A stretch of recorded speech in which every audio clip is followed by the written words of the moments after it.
So this was probably around the neck, and I'm going to use this for myself. So I'm putting it in this. This to me is still usable.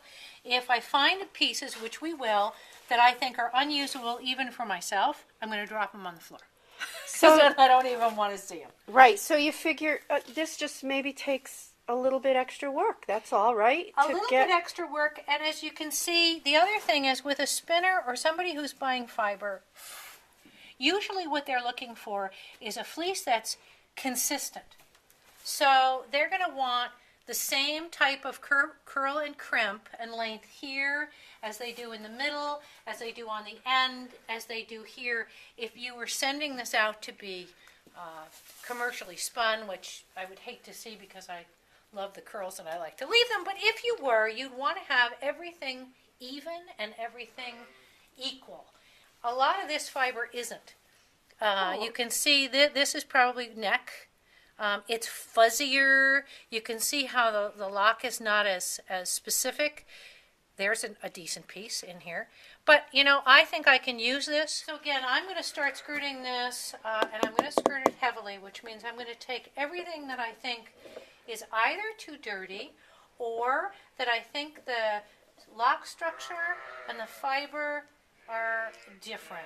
And I like what I'm skirting off, so I'm going to save it to be used myself, but I will not sell it for a premium price to whoever's going to get this fleece, because I want this fleece to be completely consistent all the way through. Now, if I was showing this fleece, I would leave a little more of this in because people that judge fleeces know that it is probably next to impossible, if not completely impossible, to have consistency absolutely throughout the whole fleece. You're going to have some fiber that changes in structure as you get down through the breech and through different areas of the sheep. That's expected. It's just that you don't want it to be drastic. And again, to show you what a drastic change would be is this. From this, short, unusable. This is long. Can you see the difference? That looks like it came from two different sheep. This piece is breechy. It's long. You can just tell, again, it's called, the breech is the rear, down the rear legs of the sheep. Look at how different the lock structure is. When you spin that, it will handle obviously differently. And that's why I'm taking it out. It's perfectly nice, and I will find a use for it, but it's not going to be part of this fleece. So I'm going through and I'm taking that out, as well as anything that I think is short and anything that I think is extremely dirty that wouldn't wash out. Again, here's another great example of breech fiber, which is down the back leg, which is where I'm skirting at the moment. I'm coming around the fleece to where the back leg is, and you can see how different it is. It's usable. I'm going to use it. I'm going to come around this side. I'm going to use that for something, but it is not the same fiber that the person who's buying this fleece is going to want to work with. And I'm not going to package it with this fleece. I'm going to package everything that's about the same. Lock structure. Again, I'm saving that up. There's a piece of hay that comes out on the floor. Here's some unpleasant material from around the back end, and I'm throwing it right on the floor because I don't want to deal with that either. What is being dropped on the floor, you really can't use that. I mean, maybe you could find a use for it if you were felting, but I have too many fleeces to bother with saving some of that, and it probably is a little wasteful, but it's what I'm doing today. Normally, when I finish this entire process for all my fleeces, I rake up everything I've thrown on the floor, and I take another look at it. And if I think it's usable for, I have some felter friends who sometimes are just looking for odd pieces, which are fun to use, put in, give some character to a piece. I will save it and just give it to them to use. But again, if you're buying a fleece and you're paying good money for it, full price for it, You want somebody to have done this for you. Why would you want to pay to ship this to you? Oh, I Or see the weight too. the weight, This absolutely, everything because is- it's yeah. everything is sold, usually sold by weight.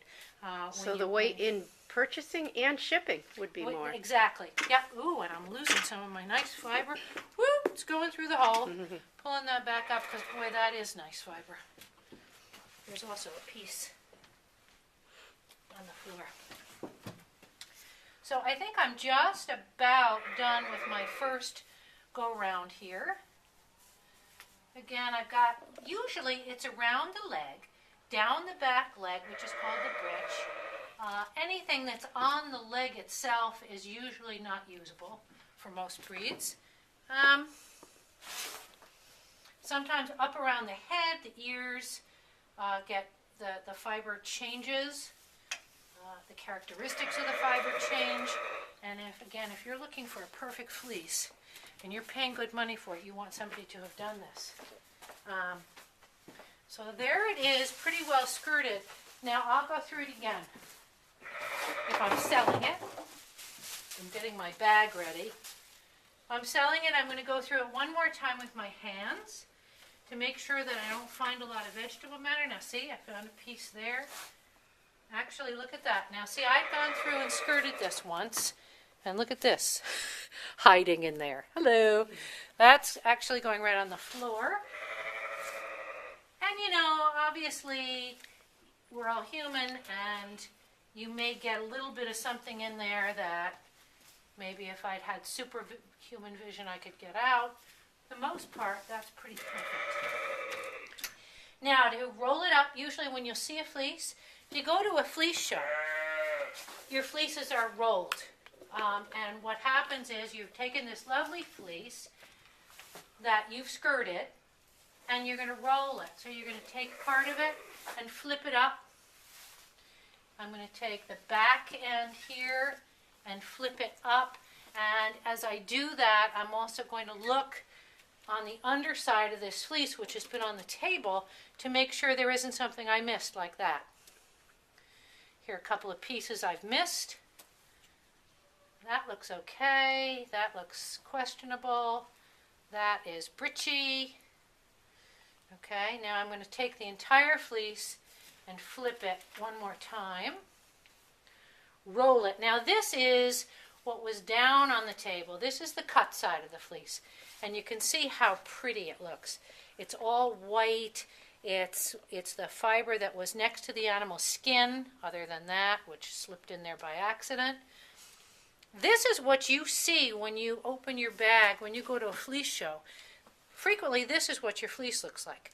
Because when we package fleeces for a fleece show, or to be judged, we show them cut side up. This is the cleanest part of the fleece. It looks gorgeous. You look at that and you think, wow, that's a beautiful fleece. Sometimes, however, when you open it up, you find out that the tips are filthy, they're all cotted, they've got mud all over them, vegetable matter in them, and you're disappointed. So don't be fooled by the way the outside looks on a fleece. Yeah, you want the inside to look like what your inside just looks like. The inside similar. should look, yeah, I mean, you're going to notice a difference because the fiber has Right. been exposed to I the, see. you know, that's been exposed to the elements, but you want it to be all clean and similar. So you roll it up with the cut side out, and then you take your bag, you slip it in, and then I'll weigh it. Oh, see, there's another piece of vegetable matter slipping in there. Put it in here, get it into my bag. It's really important not to seal your bags. Fleece is a natural fiber. It's used to being on a sheep. It does not want to be sealed. It needs to breathe. So I will put them in a plastic bag, but I always leave them open so that air can circulate. Yeah, but there it is. That's your skirted fleece. That's what would go to a customer of mine if they wanted a well-skirted fleece. This all should be usable. It should all be very similar. It's weighed, they've paid for it, it's all set to go. This is what I took out which I'm going to use myself. Yeah, it certainly can be used. Yeah. I can see that. And if I was a real fastidious person, I suppose, I would go through this and say, oh, like that one, that piece is pretty good. I'll sell that to them. And hey, here's some more of that. That's pretty good. But I haven't got time with, 20 and 30 fleeces to skirt through. You just don't have time. You kind of have to get it done, get it off, say, hey, I don't think that's up to standard. And a lot of it probably is up to standard, but I'm not going to take the chance, and I'm also not going to take the time. So this is very usable, and I will use that myself for something, or I will send it off to be processed. I don't usually do roving, but I certainly could. You could do, you could have yarns made. You could do lots of different things. It's definitely usable. And Pam, I'm thinking this would be a great project for you and I. We'll take the skirtings one day, and we'll do some things with the skirtings, and we'll make lemonade from lemons. Yeah. Because there's an awful lot in here, and certainly sure. when you multiply this by 30 or 40 fleeces, you've got a lot of fiber. And some of it's just beautiful. It's just that it doesn't match the fiber that's in my skirted fleece. I think that would be Wouldn't that be fun? nice to share Go anyway, through so that and pick people through. Yeah. do realize this Yep. isn't. Yeah, this is good stuff too for particular projects. I have had, on occasion, I'll have a felter or someone contact me and say, I'd like skirtings. And I'm happy to do that, as long as they understand what skirtings are, and that they will be full of, probably there'll be some vegetable material in here, there'll be some poop, there'll be some places that whoever they are won't use, because there's some stuff in here that's probably not usable. But if they're looking for something with a lot of different texture and they're willing to play with this and wash it, I'm perfectly happy. So there's a tip for you if you're looking for just a little bit of fiber and you want to work with it a little bit and it doesn't all have to match. Contact your breeder and ask them if they have any skirtings. And I would assume they'd sell them to you for a good price, and you can pick through them yourself and find, a lot of really fun, usable product in there. Let's see. Can I see how much went on the floor?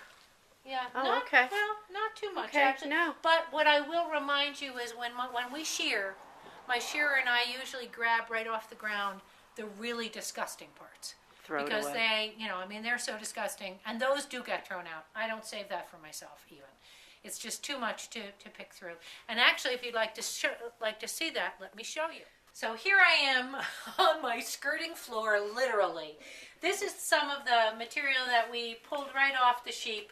I didn't even want to pick through. A lot of vegetable matter. This is a lot of belly wool where they lay down. They've got a lot of straw in there. There's poop in there. You really have to be dedicated to want to pick through this and find the usable parts. And yet there is a use for this. If you have a wool pool, they'll pick this up and they will scour it and use it for something. They will, huh? Yeah, absolutely. There's a use for everything. But as for a hand spinner or felter, see, now there's a couple pieces that aren't too bad. In any case, this would be really from the skirting floor, and this would be a lot too. There's very little usable in here, but like anything else, there's always a little bit that slips through. See, now that piece there, perfectly nice. So if you're willing to get your hands dirty and dig into something like this, you can find a lot of usable fiber. But that's been taken off. This pile has been removed as the shearer was shearing. We just throw it to the side. We don't even put it in our bag to be later skirted. So some of this had already been removed from that fleece. Okay, that was great info. Thank you.